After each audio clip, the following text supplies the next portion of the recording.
बिस्मिल्लाहिर्रहमानिर्रहीम। आज मैं आपको एक सच्चे आशिक रसूल गाजी इल्मुद्दीन मुगल जो है उनकी कब्र पर लेकर चलता हूँ।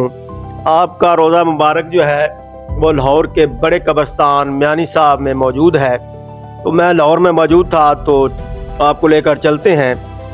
गाजी इल्मुद्दीन शहीद जो है वो 4 दिसंबर 1908 में पैदा हुए और 31 अक्टूबर 1929 को अंग्रेज़ राज में आपको फांसी दे दी गई। ये उनकी कब्र है, देखें मैं मज़ार पर पहुंच चुका हूं।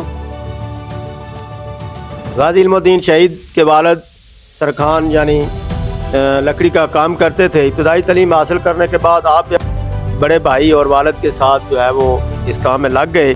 मैं आपको मज़ार के अंदर लेकर चलता हूँ। ये देखें अंदर का सारा मैं आपको दिखा रहा हूँ।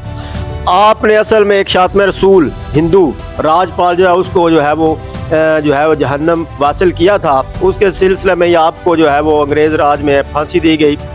4 महीने के अंदर अंदर ही आपका ये केस जो है वो ख़त्म हुआ। उस वक़्त बड़े बड़े लोग मौजूद थे, तहरीक पाकिस्तान के जो लोग थे, क़ायद आज़म अल्लामा इकबाल, वो सारे मौजूद थे। आपने आपको बचाने की कोशिश की।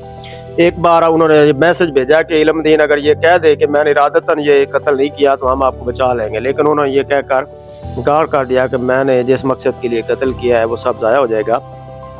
आपको मियाँ वाली जेल में रखा गया और वहीं पे आपको फांसी दी गई। आपकी लाश को ज़ब्त कर लिया गया। गाजी इल्मुद्दीन शहीद के दरबार पर ये देखें अहले ईमान जो है वो आपकी याद में ये पैसे लोगों को, गरीब लोगों को तकसीम कर रहे हैं। ये देखें कितना रश लगा हुआ है हाज़िरी देने वालों का। तो वहाँ पर उनको फांसी देकर उनकी जो है वो लाश को ज़ब्त कर लिया गया और अल्लामा इकबाल के कहने पर जो है वो लाश दी गई। मैं अपना व्लॉग ख़त्म करता हूँ। लाइक करें, शेयर करें। अल्लाह हाफिज़।